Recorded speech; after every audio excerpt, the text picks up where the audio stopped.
Tom Riley had been pushing the same cleaning cart down the same hallways for 7 years now. Every night, the corridors of orbital station Kepler 9 looked the same. Sterile white panels. Soft blue emergency lighting. The quiet hum of life support systems doing their job. He liked the night shift. No crowds. No small talk. Just him, his music player, and the simple rhythm of keeping things clean. Tonight started like any other Tuesday. Tom clocked in at 10, grabbed his cart from storage, and headed toward the embassy wing. That's where the fancy quarters were. Where diplomats and alien delegates stayed when they had business with the station council. Usually pretty quiet up there. But not tonight. Tom heard it before he even turned the corner. A sound that made his stomach drop. Screaming. Not adult screaming. Kid screaming. That particular high-pitched wail that went straight through your skull and grabbed something deep in your chest. He'd heard that sound before. Years ago. When his own kids were little and something was really, truly wrong. He picked up his pace, cartwheels squeaking on the polished floor. When he reached the alien quarters, he found a scene that looked like controlled chaos. 3 security officers stood outside a sealed door, their faces tense. Station Security Chief Miller was there too, talking rapidly into his communicator. Behind the door, the screaming continued. Loud. Desperate. Relentless. Tom stopped his cart and watched. The sound was coming from the quarters assigned to some alien species he couldn't pronounce. He'd seen them around. Tall folks. Sort of cat-like but not really. They had these glowing patterns on their skin that changed colors. Pretty impressive. The station called them the VRYNN, or something close to that. What's going on? Tom asked, keeping his distance. Miller looked up, frustrated. Ambassadors down in medical. Some kind of metabolic shutdown. His mate died during their journey here weeks back. Now we've got 3 cubs in there, and they won't stop crying.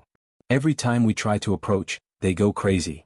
The automated care systems can't calm them down, and the nearest VRYNN specialist is 4 hours out. Tom peered at the door. Through the small window, he could see movement. Small shapes huddled in the corner. The crying hadn't stopped. If anything, it was getting worse. That sound that meant a kid had been crying so long they were running out of steam. Getting tired. Getting scared. How long they been like this? Tom asked. 6 hours, one of the security officers said, looking exhausted just from listening. We've tried everything the protocols tell us to try. Food. Water. Temperature adjustments. Nothing works. They're terrified. Tom knew that feeling. He remembered when his wife Linda passed. Car accident. 1 minute she was there, next minute she wasn't. His kids had been 8 and 6. For weeks, they'd had nightmares. His daughter Katie would wake up screaming, and nothing worked except him being there. Just sitting next to her bed. Sometimes holding her hand. Sometimes just being in the room so she knew she wasn't alone.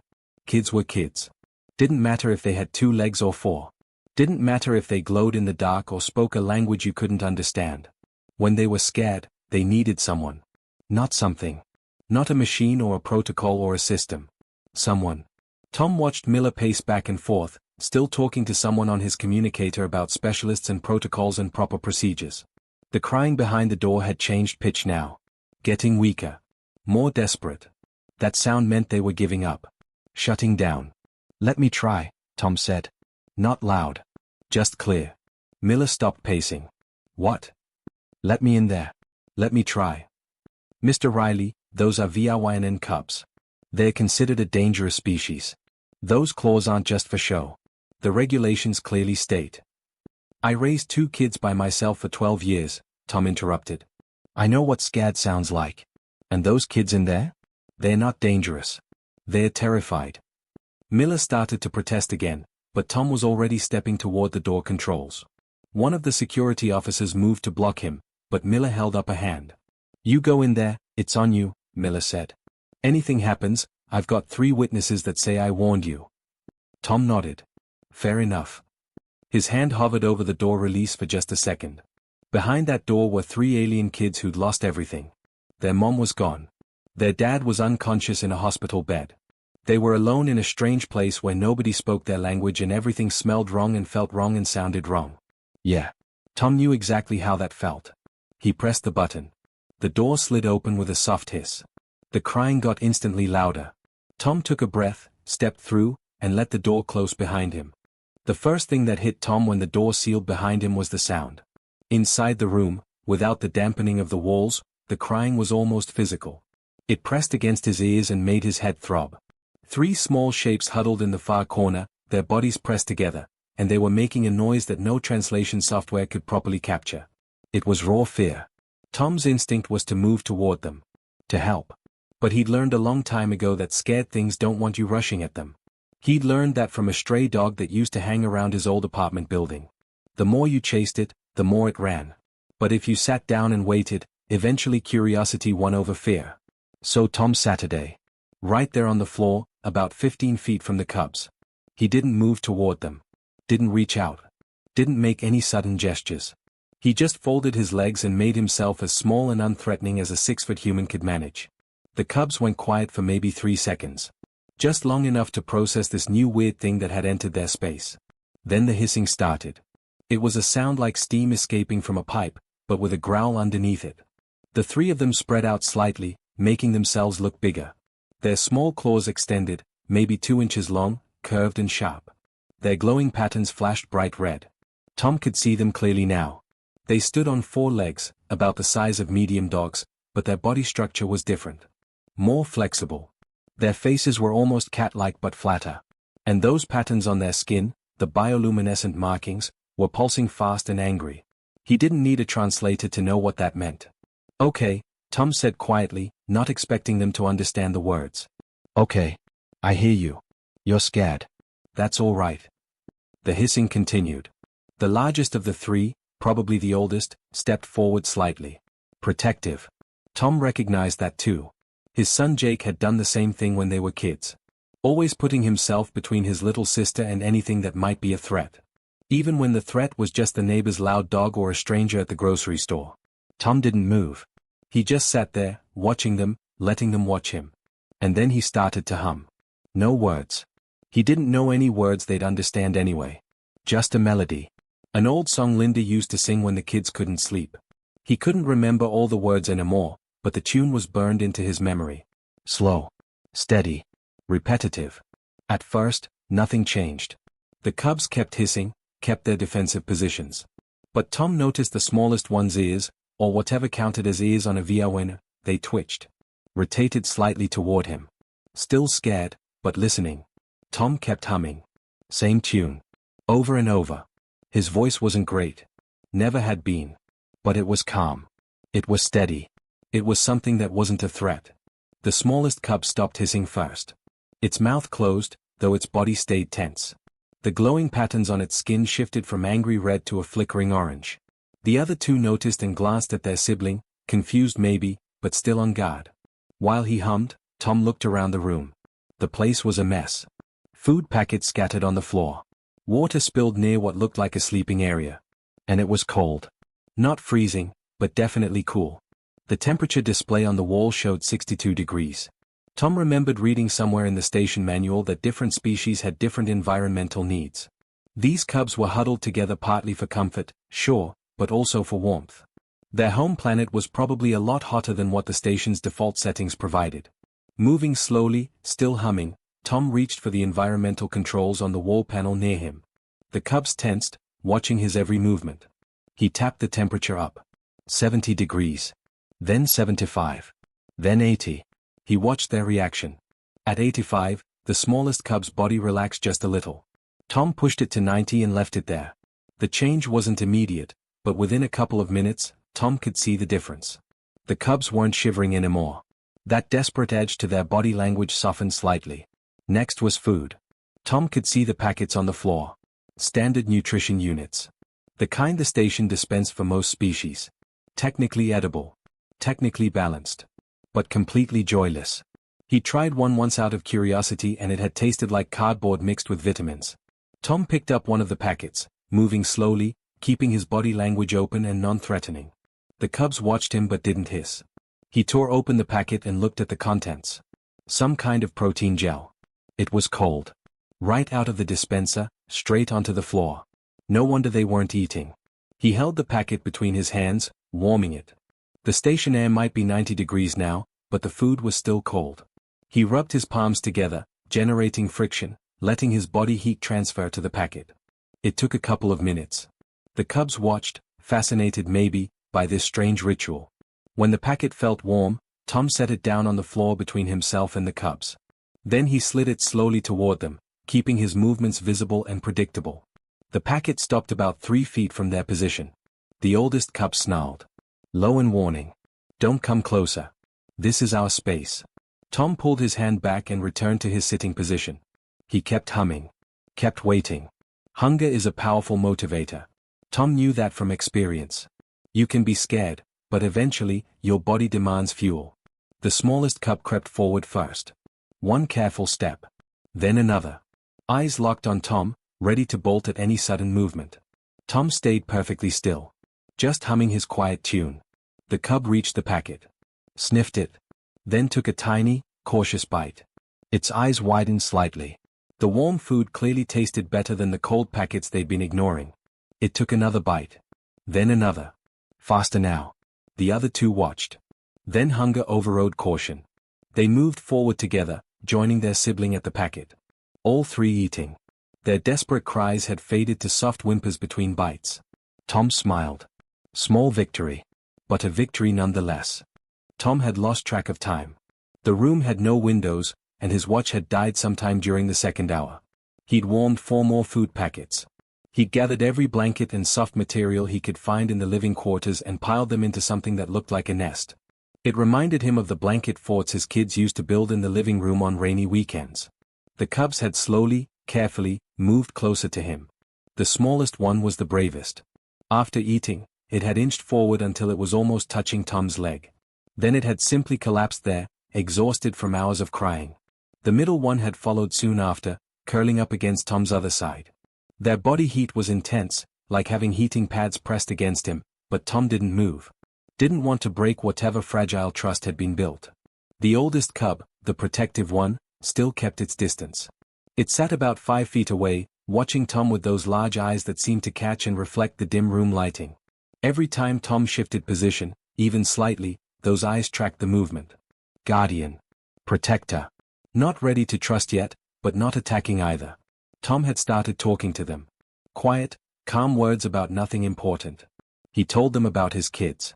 About how Jake used to be afraid of thunderstorms and would sleep in the hallway outside Tom's bedroom door because he was too proud to admit he was scared. About how Katie had a stuffed rabbit she carried everywhere until she was 10. The cubs didn't understand the words, but they seemed to respond to the tone.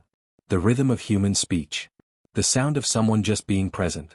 He was in the middle of a story about the time Jake tried to cook breakfast and nearly set the kitchen on fire when the door suddenly opened. Tom looked up, squinting against the brighter light from the corridor. 2 figures stood silhouetted in the doorway. The cubs immediately tensed. The 2 sleeping against him woke with small chirping sounds of alarm. The oldest one jumped to its feet, positioning itself between Tom and the door, and that hissing started again. It's okay, Tom said quickly, keeping his voice steady. It's okay. They're not here to hurt you. Station Commander Davis stepped into the room first, and Tom had to stop himself from laughing at the expression on her face. She looked like someone who'd walked into the wrong movie. Her mouth actually hung open slightly as she took in the scene. Tom, sitting in a pile of blankets on the floor. 2 alien cubs pressed against him like puppies. The 3rd standing guard. Behind her came a tall thin man carrying what looked like a medical scanner and several pieces of equipment Tom didn't recognize. He had the look of a scientist. That particular combination of fascination and caution. Mr. Riley, Commander Davis said, and her tone had that special quality that people in charge use when they're about to tell you everything you did wrong. Do you have any idea how many safety protocols you're currently violating? Tom looked down at the small warm bodies pressed against him. One of them was making a soft purring sound. A lot, I'm guessing. 17, Davis said. I counted. 17 separate violations. Unauthorized entry into restricted quarters. Unauthorized contact with potentially dangerous alien species. Unauthorized adjustment of environmental controls. Unauthorized. Commander, the specialist interrupted, stepping forward carefully, his eyes locked on the cubs. Commander, please. Look at this.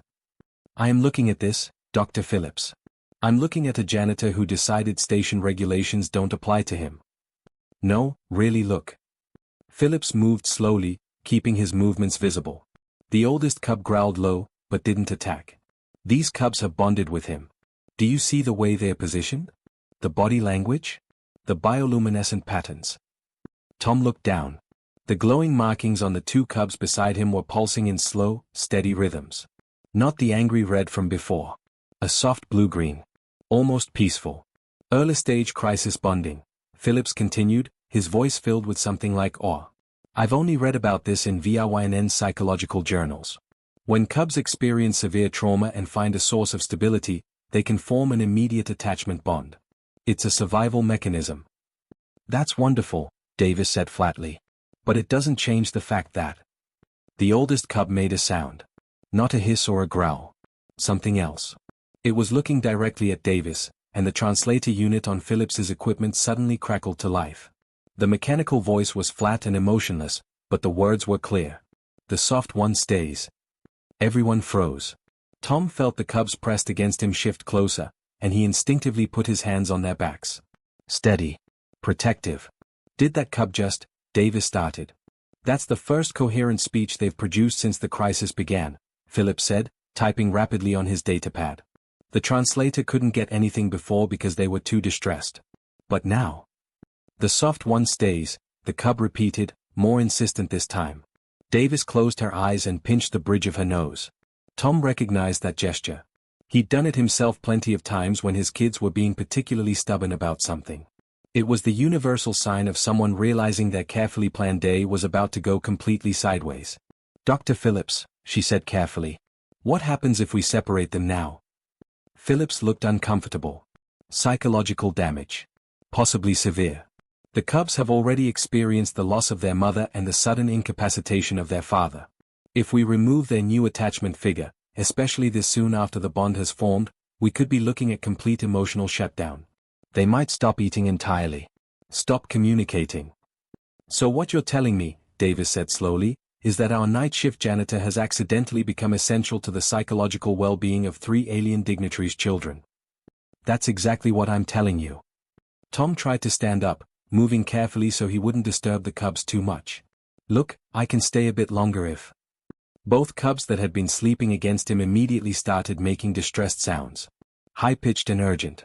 They pressed against his legs, and their glowing patterns flickered rapidly between colors. Tom sat back down. The crying stopped immediately. Well, Davis said, pulling out her communicator. This is going to be a fun report to file. Dr. Phillips, how long until the cubs' family can get here? The nearest VRYNN relatives are at least 3 weeks away, even at maximum jump speed. The ambassador is stable but unconscious. Could be days before he wakes. Davis stared at Tom. Tom stared back. The cubs chirped softly, content in their makeshift nest. Mr. Riley, Davis finally said. How do you feel about a temporary change in job duties? They moved Tom into the quarters with the cubs. Not officially, of course.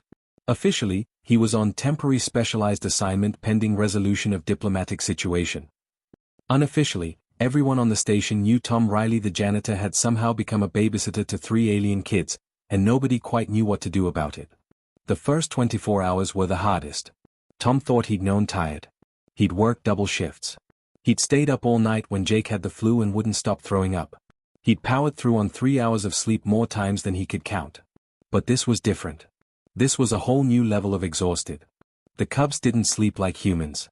Dr. Phillips had explained it, using words Tom only half understood.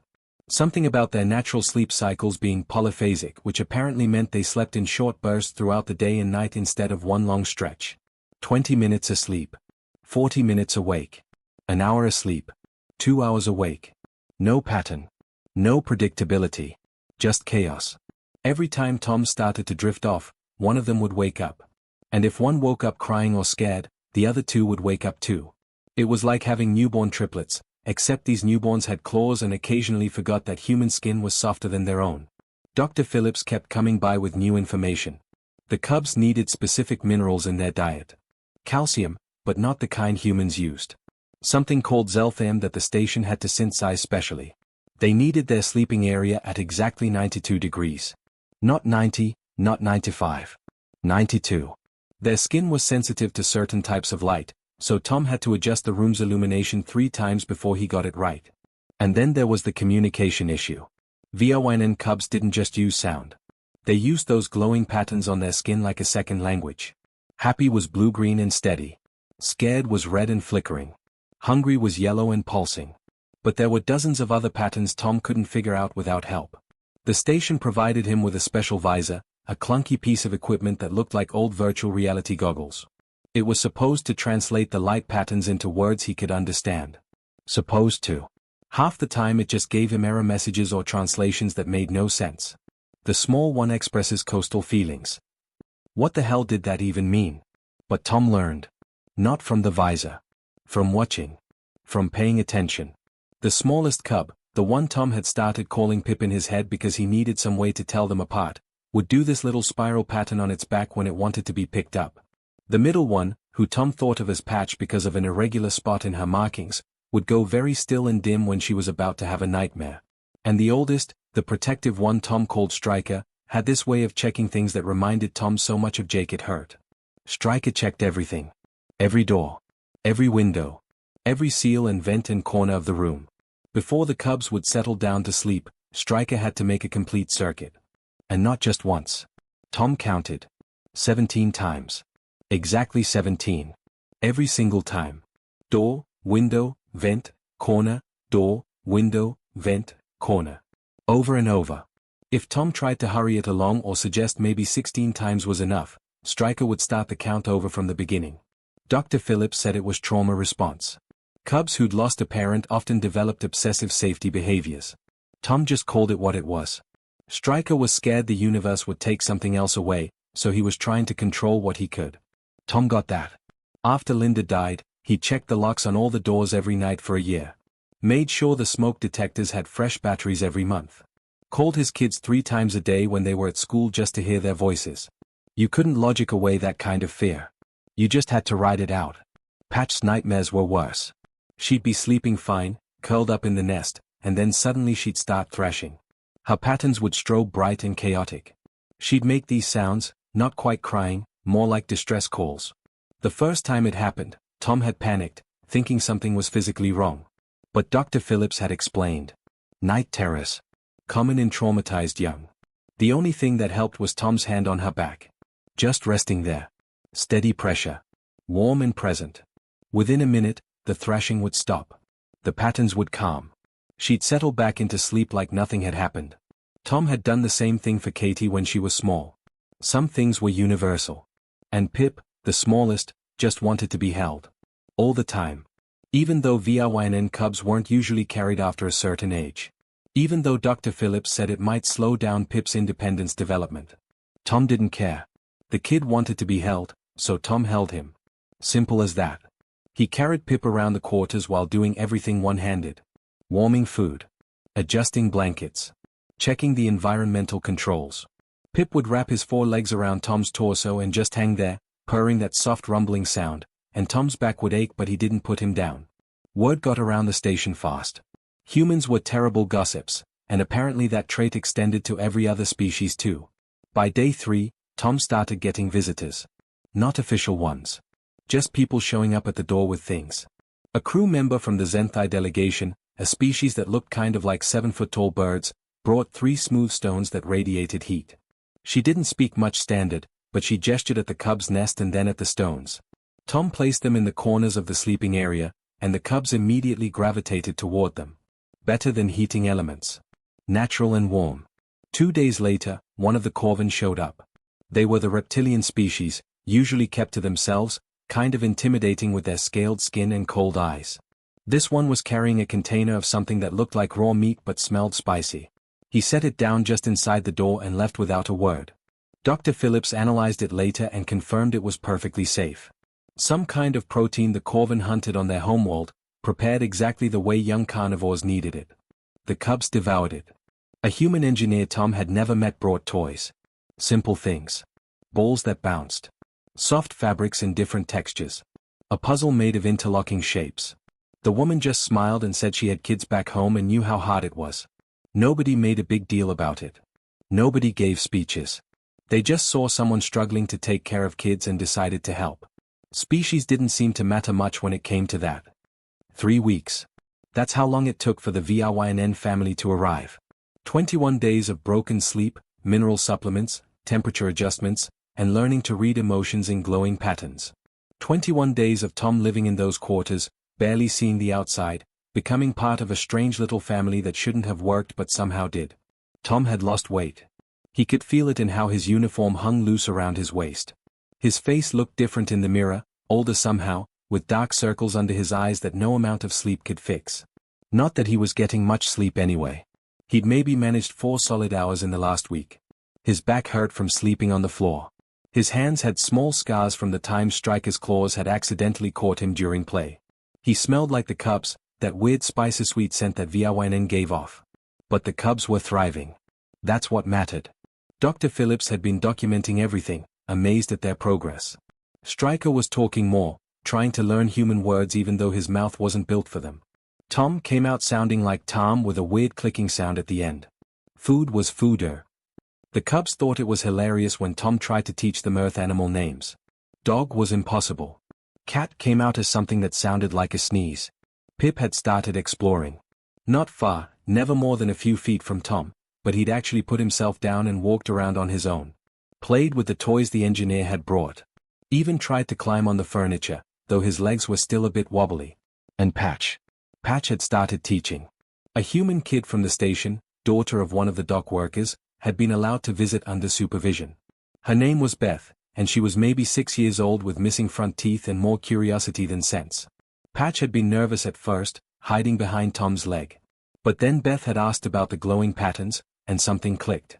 For 20 minutes, Tom and the supervising parent watched as Patch slowly showed Beth how the colors worked. Blue for happy. Red for scared. Yellow for hungry. Beth tried to copy them with a light-up toy she'd brought, and Patch had made this chittering sound that the translator said meant laughter. When Beth left, she'd hugged Patch goodbye. Just wrapped her little human arms around the alien cub like it was the most natural thing in the world. Patch had gone bright blue for 10 minutes straight. Tom was in the middle of teaching all 3 cubs a simple game with a softball when the alert came through. The VRYN ship had arrived. Family was here. The ambassador's sister was coming to get the cubs. His stomach dropped. Which was stupid. He'd known this was temporary. Known they'd leave eventually. That was the whole point. Keep them safe until their family came. Mission accomplished. Job done. He should feel relieved. So why did his chest hurt? He kept playing with the cubs. Kept everything normal. Even as he heard voices in the corridor outside. Even as the door opened and suddenly the room was full of very tall, very imposing adult VRYN. 5 of them. All watching Tom like they were trying to solve a complicated equation. The largest one stepped forward. Female, Tom guessed, though he still wasn't entirely sure how to tell. She was almost 7 feet tall, her markings more elaborate than the cubs, pulsing in complex patterns Tom's visor couldn't fully translate. Her presence filled the room. This was someone important. Someone powerful. Tom stood up, trying to look professional despite wearing a 3-week-old uniform and having Pip attached to his leg. The cubs had gone quiet, staring at the newcomers. Striker positioned himself partially in front of his siblings. Protective even now. The matriarch's eyes swept the room. Tom tried to see it through her perspective. The nest of blankets on the floor. The heat stones in the corners. The toys scattered around. The learning charts Dr. Phillips had made, showing human words next to VRYN concepts. The cape made from Tom's spare uniform shirt that Pip insisted on wearing while pretending to be what the translator called a sky hunter. She looked at the cubs. Really looked. Striker was standing tall but calm. Pip was peeking out from behind Tom's leg, cape still on, curious instead of terrified. Patch was holding the ball, her patterns showing nervous but stable blue-green. Then the matriarch looked at Tom. Her eyes were large and golden, and there was an intelligence there that made him feel like she was reading his entire life story in one glance. Tom, Striker said suddenly, his small voice clear in the silent room. Tom, stay? Something in Tom's chest cracked. Buddy, your family's here. They're going to take you home. Tom, stay? Striker repeated, more insistent. Patch moved closer, pressing against Tom's other leg. Pip's cape wearing had stopped being cute and started being heartbreaking. The matriarch made a sound. Low and resonant. She moved forward, and Tom's first instinct was to step back, but he held his ground. She was massive up close. Could break him without trying. Instead, she lowered herself. Bent down until she was at Tom's eye level, which meant she was practically kneeling on the floor. Among the VRYN, Dr. Phillips had mentioned once, that was a gesture of profound respect. Reserved for elders. For heroes. She reached out one clawed hand, placed it gently over her own chest, then extended it to touch Tom's. Her palm was warm. The touch was surprisingly gentle. "You are named King Keeper," she said, and the translator caught it perfectly this time. "The highest honor we give to those who guard our young when we cannot. My brother's cubs know your heartbeat now. They carry your scent. They speak your words. This debt cannot be repaid. It can only be honored." Tom didn't know what to say. Didn't trust his voice. So he just nodded. The matriarch straightened up and removed something from a pouch at her side. A small pin, made of what looked like polished bone or crystal. It showed 3 small claws wrapped around a larger one. She pressed it into Tom's hand. "You will always be family," she said simply. The cubs went home. Tom went back to his cart and his night shifts. But on his uniform, next to his name badge, he wore that pin. And sometimes, late at night when the station was quiet, he'd remember 3 small bodies pressed against him and think that maybe, just maybe, he'd done something that mattered.